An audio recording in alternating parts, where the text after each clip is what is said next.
Hi folks. This one is geared for the adult learner. So this video has in store for you how to learn, how to actually learn. There's a few things that have been shown to be fairly useless. Things like reading information or being told stuff or reading the same stuff over and over again, writing the same stuff over and over again, or even listening to videos while you sleep. I've got a few pictures here to bring your attention to stuff that works. And when I'm talking about stuff that works, I'm talking about studies that had a huge amount of evidence behind them on massive cohorts of learners to go, yeah, that actually helped them learn the thing. Retrieval practice, this means bringing back and actually remembering the thing that you just learned. So if someone told you something, or you did the reading, or you were in a class, getting a whole bunch of information thrown at you, that's good stuff. But your capacity to retrieve that information later is absolutely informed by you being tasked to retrieve it now. The testing effect references that when people are tested on the information, the mere fact that they are tested, whether they got it right or wrong, increases the likelihood that they will actually retain that information long term. Spaced repetition means that when you practice a task, you want to space that out and practice it again the following day or a week later or 6 months later. Like returning to the thing actually increases the chance of you being able to return to the thing. Interleaving.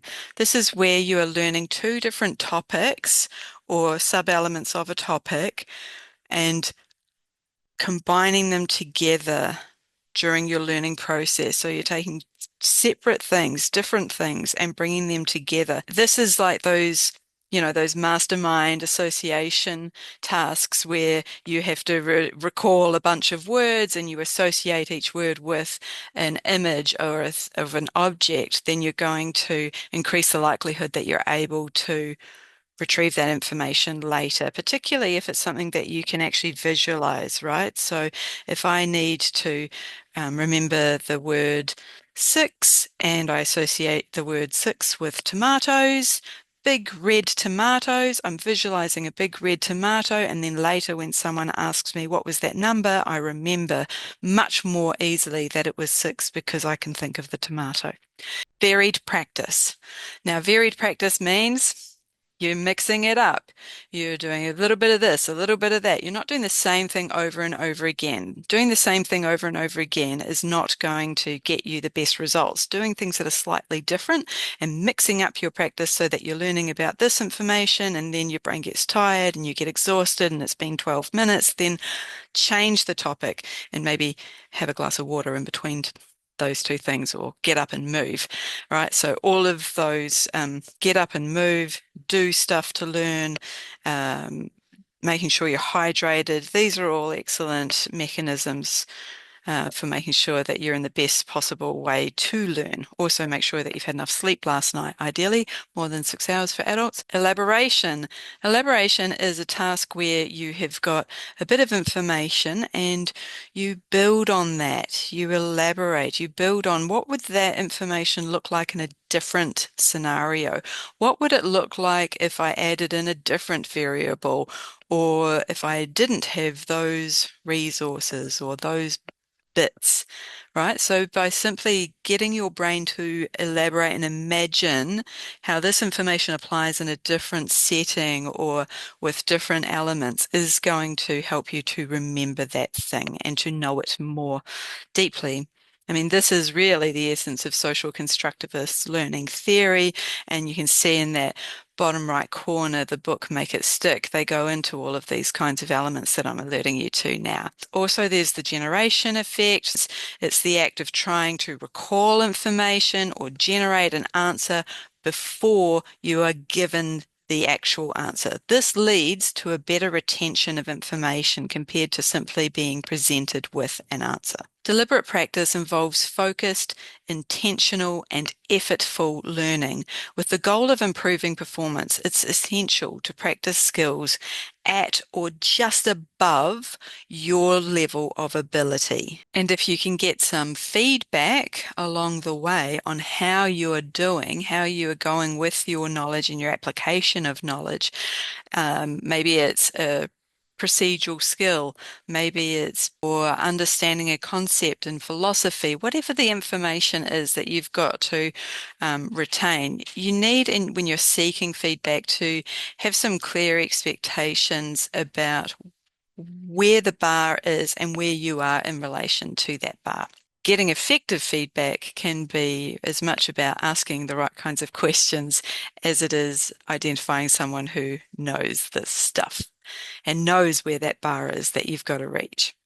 Finally, experiential learning. I mean, a lot of the things that I've been talking about over the last minute or so are really about experiential learning. If you can do the thing to learn the thing, you're going to know it much better than just simply hearing about the thing or reading about the thing. Right? Like I can read a manual on how to fly a plane, but if I haven't actually had the experience of flying a plane, then probably you're not going to trust me as your pilot. Many of those approaches I just mentioned, they work because you, the learner, are constructing information as you go based on all of your prior experience in life. By reflecting on those experiences in relation to your new information, you are increasing the likelihood that you are going to learn that more deeply and be able to retrieve it and retain it longer term. Also, the forgetting curve exists. Now, I just wanted to alert you to this in case you're unaware that as humans,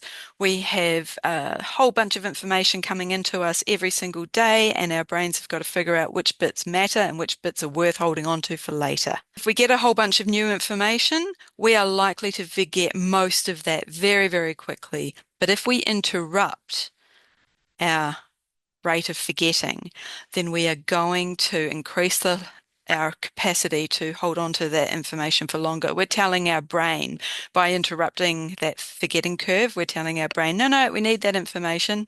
You might want to put that in the keep box. So that's really helpful to know. Like every time that you are revisiting, you are interrupting and resetting that forget curve. Cognitive load theory. Now, there's a lot of ins and outs with cognitive load theory. If you've got too much information coming at you, particularly if it's multimodal, audio, visual, and lots of stimulus, it's not clear then where you need to focus, then you can become quite overwhelmed. It's very difficult for you to actually learn the thing. Couple of hot tips. Making mistakes are really useful. You don't tend to forget the time you stuffed up the thing.